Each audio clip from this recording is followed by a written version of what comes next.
Hello students, welcome back. આજના આ લેક્ચરથી આપણે ચેપ્ટર નંબર 1 સજીવ વિશ્વ સ્ટાર્ટ કરીશું. સજીવ વિશ્વ એટલે કે લિવિંગ વર્લ્ડ. હવે સજીવ વિશ્વ છે તેની અંદર આપણે મુખ્યત્વે એવી જગ્યાઓ કે જેને આપણે નિવાસસ્થાનો કહીએ છીએ, તે નિવાસસ્થાનો અને તે નિવાસસ્થાનોની અંદર કયા કયા પ્રકારના સજીવો જોવા મળે છે તેના વિશે આપણને મુખ્ય અભ્યાસ કરવાનું છે. ત્યારબાદ આ દરેક સજીવ જે છે તે એકબીજાથી અલગ કઈ રીતે પડે છે, આ સજીવ જે છે તેનું આખી દુનિયામાં સ્વીકાર્ય હોય તેવું નામ કઈ રીતે આપવામાં આવે છે, ત્યારબાદ આ સજીવોનો અભ્યાસ જે છે તે આપણે કઈ રીતે સરળતાથી કરી શકીએ તેના વિશે અભ્યાસ કરીશું. તો સૌપ્રથમ આપણે સજીવ વિશ્વની વિવિધતામાં જોઈએ તો આપણને ખબર છે કે આ પૃથ્વી પર ઘણી બધી અલગ અલગ જગ્યાઓ એટલે કે નિવાસસ્થાનો આવેલા છે કે જ્યાં ઘણા બધા સજીવો પણ અસ્તિત્વ ધરાવે છે. જેમ કે મહાસાગર એટલે કે દરિયાઓ જે છે તેનો સમાવેશ આપણે આની અંદર કહીએ છીએ. અને એવું માનવામાં આવે છે કે જેટલા સજીવો આપણને પાણીની બહાર એટલે કે આ જમીન પર જોવા મળે છે તેના કરતાં પણ વધારે સજીવોની જે વિવિધતા છે તે સમુદ્રોની અંદર છે. ત્યારબાદ પાનખર જંગલો, રણ પ્રદેશ, મીઠા પાણીના જળાશય, ગરમ પાણીના ઝરા. પછી જે આ ગરમ પાણીના ઝરા એટલે કે જ્યાં કુદરતી રીતે જ પાણી ગરમ છે, તો આવા નિવાસસ્થાનોમાં પણ કેટલાક સજીવો વસવાટ કરી શકે છે. જેમ કે થર્મસ એક્વેટિકસ. આ થર્મસ એક્વેટિકસ એ એક બેક્ટેરિયા છે અને આ બેક્ટેરિયા એ લગભગ 100 થી 120 ડિગ્રી સેલ્સિયસ જેટલું જે તાપમાન છે તે તાપમાન સુધી પણ વસવાટ કરી શકે છે. ત્યારબાદ બર્ફીલા પ્રદેશો, આની અંદર આપણે જોઈએ તો એન્ટાર્કટિકા. તો આ એન્ટાર્કટિકા જે છે તેની અંદર પણ ઘણા જ બધા સજીવો વસવાટ કરે છે. તો આ પૃથ્વી પર કેટલાક કુદરતી નિવાસસ્થાનો આવેલા છે જ્યાં સજીવો વસવાટ કરે છે. હવે આપણે આ નિવાસસ્થાનોની અંદર વસતા સજીવોની વાત કરીએ તો તે સજીવ એ એક કોષેથી માંડી અને મિલિયનની સંખ્યામાં કોષો ધરાવતો સજીવ પણ હોઈ શકે. તે નરી આંખે જોઈ પણ શકીએ અથવા ન પણ જોઈ શકીએ તેટલા કદના પણ હોઈ શકે છે. હવે આપણે અલગ અલગ સજીવોની વાત કરીએ તો આ સજીવની અંદર આપણે વનસ્પતિઓનો પણ સમાવેશ કરીએ છીએ. તો કેટલીક વનસ્પતિ જે છે તે ખૂબ જ નાના કદની છે, જેમ કે વુલ્ફિયા ગ્લોબોઝા, અને તેની સાઇઝ એ લગભગ રાઈના દાણા જેટલી હોય છે. અને એવા કેટલાક મોટા વૃક્ષો પણ છે કે જેનું કદ ખૂબ જ વિશાળ છે, જેમ કે કબીરવડ.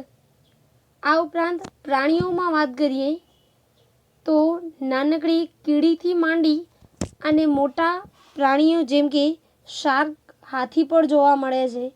તો આવી રીતે આ પૃથ્વી પર ઘણા જ બધા સજીવો જે છે એ વસવાટ કરે છે અને દરેક સજીવ જે છે તેમની એક અલગ વસ્તી છે, એટલે કે જે સજીવો છે તેમનો જે સમૂહ બનશે તેને આપણે વસ્તી કહીશું. તો અહીંયા મનુષ્યની વસ્તી અલગ છે, વાંદરાની વસ્તી અલગ છે, સિંહની વસ્તી અલગ છે. તો આવી રીતે દરેક નિવાસસ્થાનમાં અલગ અલગ સજીવોની વસ્તી આવેલી છે અને આ વસ્તી જે છે તે બધી જ એકબીજા સાથે પ્રક્રિયાઓ કરતી રહે છે, જેના પરિણામે આ પૃથ્વી પર અસ્તિત્વ ટકી રહે છે. હવે આપણે કોઈ પણ સામે જે દ્રવ્ય છે તેને આપણે સજીવ કે નિર્જીવ એ કયા આધારે ગણી શકીએ, અથવા તો સજીવ જે છે તે નિર્જીવથી કઈ રીતે અલગ પડે છે? તો તે માટે સજીવો જે છે તેની અંદર ચોક્કસ ગુણધર્મો અથવા તો તેના કેટલાક વિશેષ લક્ષણો હોય છે, જેમ કે પ્રજનન, વૃદ્ધિ, વિકાસ, પર્યાવરણ પ્રત્યે સભાનતા, મૃત્યુ, ચયાપચય, પરસ્પર આકર્ષણ અને એકબીજા પર પ્રભાવ વગેરે લક્ષણો એ સજીવ જે છે તેને નિર્જીવ કરતાં અલગ કરે છે. હવે આપણે આ દરેક વિશેષ લક્ષણ જે છે તેને આપણે ડિટેલમાં અભ્યાસ કરીએ. તો સૌપ્રથમ આપણે જોઈએ પ્રજનન. તો અહીંયા પ્રજનન જે છે એ એક એવી જૈવિક પ્રક્રિયા છે જેમાં કોઈ ચોક્કસ સજીવ જે છે તે ચોક્કસ ઉંમરે પહોંચ્યા બાદ પોતાના જેવા નવા સજીવનું નિર્માણ કરે છે. તો આવી રીતે પ્રજનન દ્વારા જે છે તે નવી સંતતિ ઉત્પન્ન થઈ શકે છે. હવે આ પ્રજનન જે છે તે સજીવ કયા પ્રકારનું છે તે પ્રમાણે વિવિધતા દર્શાવે છે. જેમ કે બહુકોષી સજીવો છે તે મુખ્યત્વે લિંગી પ્રજનન કરે છે, અને જે નીચલી કક્ષાના સજીવો છે, એકકોષી સજીવો છે, તે અલિંગી પ્રજનન કરે છે. તો હવે આપણે નીચલી કક્ષાના સજીવોની વાત કરીએ, જેમ કે યીસ્ટ અને હાઇડ્રા છે. તો આવા સજીવો એ કલિકા સર્જન દ્વારા અલિંગી પ્રજનન કરે છે, એટલે કે તેઓ એક નાની કલિકા ઉત્પન્ન કરે છે અને આ કલિકા એ ભવિષ્યમાં નવા સજીવનું નિર્માણ કરે છે. ત્યારબાદ પ્લેનેરિયા જેવા સજીવો છે તે પુનઃસર્જન દ્વારા નવો સજીવ ઉત્પન્ન કરે છે. હવે આ પ્લેનેરિયા દ્વારા જે પુનઃસર્જનની પ્રક્રિયા છે તેને ઘણી વખત સંજીવની પણ કહેવામાં આવે છે, કારણ કે આ પુનઃસર્જનમાં શું થાય છે, તો સજીવ જે છે તેના ઘણા બધા ટુકડા થાય છે અને એના જેટલા ટુકડા થાય તે દરેક ટુકડામાંથી પાછો નવો સજીવ ઉત્પન્ન થાય છે. આ વિશે તમે 10મા ધોરણમાં પણ અભ્યાસ કર્યો હતો. તો આવી રીતે દરેક ટુકડામાંથી નવો સજીવ ઉત્પન્ન થાય છે. ત્યારબાદ કેટલીક ફૂગ અને લીલ છે તે અવખંડન દ્વારા પ્રજનન કરે છે. તો અહીંયા અવખંડન પણ પુનઃસર્જન જેવું જ છે, એટલે કે તેની અંદર પણ જે પિતૃદેહ છે તે ઘણા બધા ટુકડોમાં વિભાજિત થાય છે અને આ દરેક ટુકડામાંથી નવો સજીવ ઉત્પન્ન થાય છે. ત્યારબાદ જે બેક્ટેરિયા અને એકકોષી લીલ છે, આ ઉપરાંત અમીબા, પેરામેશિયમ, યુગ્લિના જેવા એકકોષી સજીવો જે છે તે મુખ્યત્વે દ્વિભાજન અથવા તો બહુભાજન દ્વારા પ્રજનન કરે છે. અહીંયા દ્વિભાજન એટલે કે એકમાંથી બે કોષો બનવા અને બહુભાજન એટલે એકમાંથી ઘણા બધા કોષો બનવા. આ સિવાય ફૂગ જે છે તે કેટલાક અલિંગી બીજાણુઓ ઉત્પન્ન કરે છે અને આ અલિંગી બીજાણુ છે તેનામાંથી નવો સજીવ ઉત્પન્ન થાય છે. તો આ પ્રજનન જે છે તેના દ્વારા તે ચોક્કસ જાતિના જે સજીવો છે તેમની સંખ્યામાં વધારો થાય છે. ત્યારબાદ પેઢી દર પેઢી તેનું સાતત્ય જળવાઈ રહે છે અને તેની જે જાતિ છે તેનું પૃથ્વી પર અસ્તિત્વ ટકી રહે છે. હવે આ પ્રજનન જે છે તેને આપણે દરેકે દરેક સજીવની મુખ્ય લાક્ષણિકતા ન કહી શકીએ, કારણ કે એવા કેટલાક સજીવો પણ છે કે જે તેમના જીવનમાં ક્યારે પણ પ્રજનન નથી કરી શકતા, જેમ કે ખચ્ચર, પછી મધમાખીના મધપૂડામાં જે કામદાર મધમાખી હોય છે તે, ત્યારબાદ જે વંધ્ય માનવ કપલ છે, માનવ યુગલ. તો આ એવા સજીવો છે જે તેમના સમગ્ર જીવનકાળ દરમિયાન ક્યારે પણ પ્રજનન નથી કરી શકતા. તો આવી રીતે આ પ્રજનન જે છે તે સજીવોની એક લાક્ષણિકતા છે. ત્યારબાદ તેમની બીજી લાક્ષણિકતા છે ચયાપચય. હવે ચયાપચય એ દરેક સજીવોની એક આગવી વિશેષતા છે, કારણ કે આપણને ખબર છે કે આપણા કોષની અંદર અથવા તો દરેક સજીવ જે છે તેના કોષોની અંદર ઘણા જ બધા રસાયણો આવેલા હોય છે, અને આ રસાયણો એ આપણા શરીરમાં ઘણી બધી રાસાયણિક પ્રક્રિયાઓ કરતા હોય છે, અને આ રાસાયણિક પ્રક્રિયાઓ એ સજીવોના શરીરની અંદર થાય છે. તેથી આપણે તેને જૈવ રાસાયણિક પ્રક્રિયાઓ કહીએ છીએ. તો આ ચયાપચય ક્રિયાઓ જે છે તેની અંદર આપણે મુખ્યત્વે ચય ક્રિયા અને અપચય એમ બે ક્રિયાઓનો સમાવેશ કરીએ છીએ. હવે અહીંયા ચય ક્રિયા, તો ચય એટલે કે નિર્માણ અને અપચય એટલે કે વિઘટન. જ્યારે આપણા શરીરમાં કોઈ ચોક્કસ દ્રવ્યનું નિર્માણ થાય છે, જેમ કે પ્રોટીન બને છે, અથવા આપણે જે વધારાનો ખોરાક લઈએ છીએ અને તેમાં પણ મુખ્ય જો કાર્બોદિત સ્વરૂપે લઈએ તો તેનામાંથી લિપિડનું સંશ્લેષણ. તો આ બધી પ્રક્રિયાઓ એ ચય પ્રક્રિયાઓ છે. જ્યારે અપચય પ્રક્રિયાઓ એટલે કે વિઘટનાત્મક પ્રક્રિયાઓ, એટલે કે તેનામાં કોઈ દ્રવ્ય છે તેનું વિઘટન થાય છે. જેમ કે આપણે રોટલી લઈએ છીએ તો એ રોટલીની અંદર સ્ટાર્ચ છે, અને આ સ્ટાર્ચ છે તેનું ફરી પાછું ગ્લુકોઝમાં રૂપાંતર કરવા માટે આ સ્ટાર્ચના અણુઓને તોડવું ખૂબ જ જરૂરી છે. તો આવી જે ક્રિયાઓ છે તેને આપણે અપચયની ક્રિયાઓ કહીએ છીએ. હવે આપણા શરીરની અંદર આ ચય અને અપચય ક્રિયા જે છે તે બંને સતત ચાલતી હોય છે, અને લગભગ બધી જ વનસ્પતિ અને જેટલા પણ જે પ્રાણીઓ, ફૂગ કે જે અન્ય સજીવો છે તે બધા જ ચયાપચય ક્રિયાઓ દર્શાવે છે.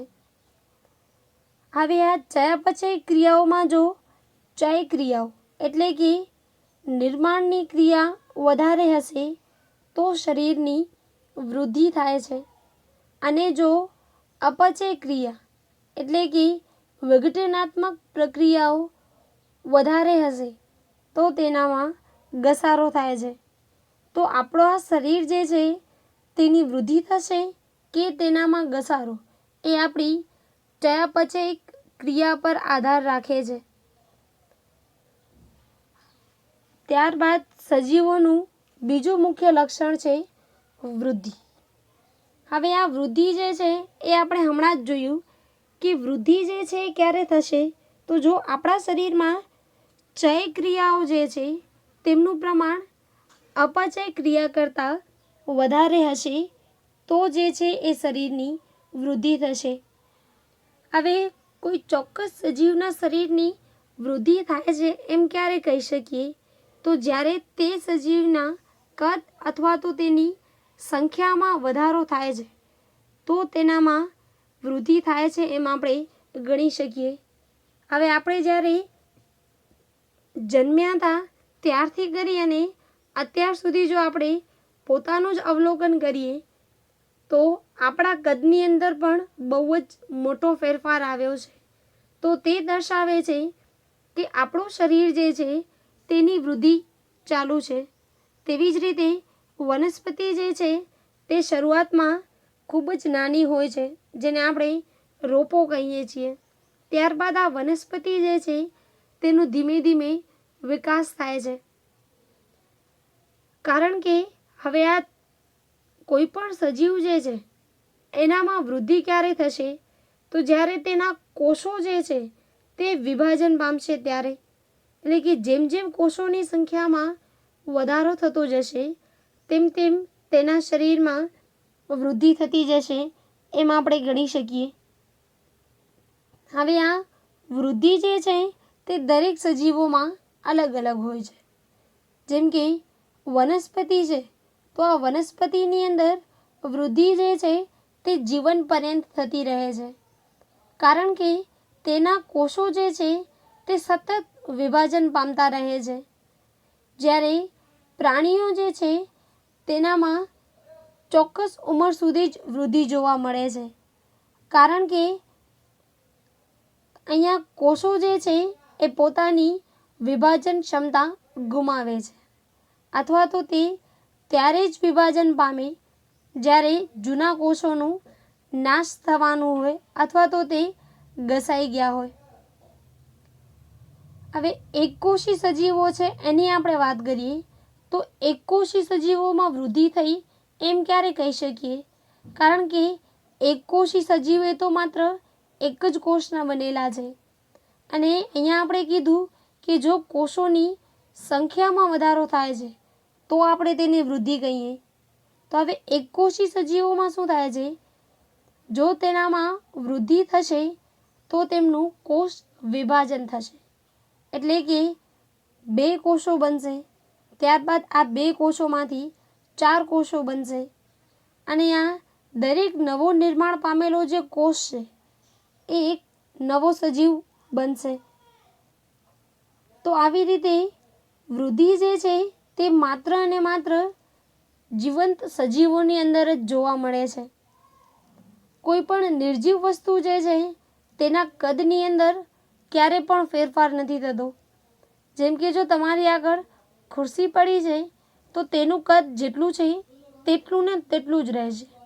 એવું નહીં થાય કે 2-3 વર્ષ પછી આ ખુરશીનું કદ વધી જાય અથવા એની લંબાઈ વધી જાય. આપણું ઘર જે છે તેનું કદ પણ એટલું ને એટલું જ રહે છે.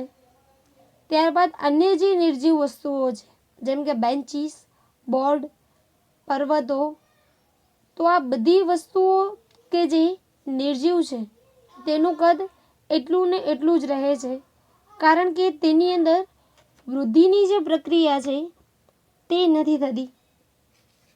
તો આમ વૃદ્ધિ જે છે એ માત્ર જીવંત સજીવોનો જ એક વિશેષ ગુણધર્મ છે. હવે વૃદ્ધિ પછી સજીવોનું બીજું મુખ્ય લક્ષણ છે વિકાસ. હવે કોઈ પણ સજીવ જે છે એનો વિકાસ થાય છે એમ આપણે ક્યારે કહી શકીએ? તો મુખ્યત્વે જે એક જ જાતિના સજીવો છે તેની અંદર ફલનની પ્રક્રિયા થાય છે, અને આ ફલનની પ્રક્રિયાના લીધે શું થાય છે? હવે આપણે વિકાસ એક મનુષ્યનું ઉદાહરણ લઈને સમજીએ તો મનુષ્યમાં જે નર છે તે શુક્રકોષ ઉત્પન્ન કરે છે, અને માદા જે છે તે અંડકોષ ઉત્પન્ન કરે છે.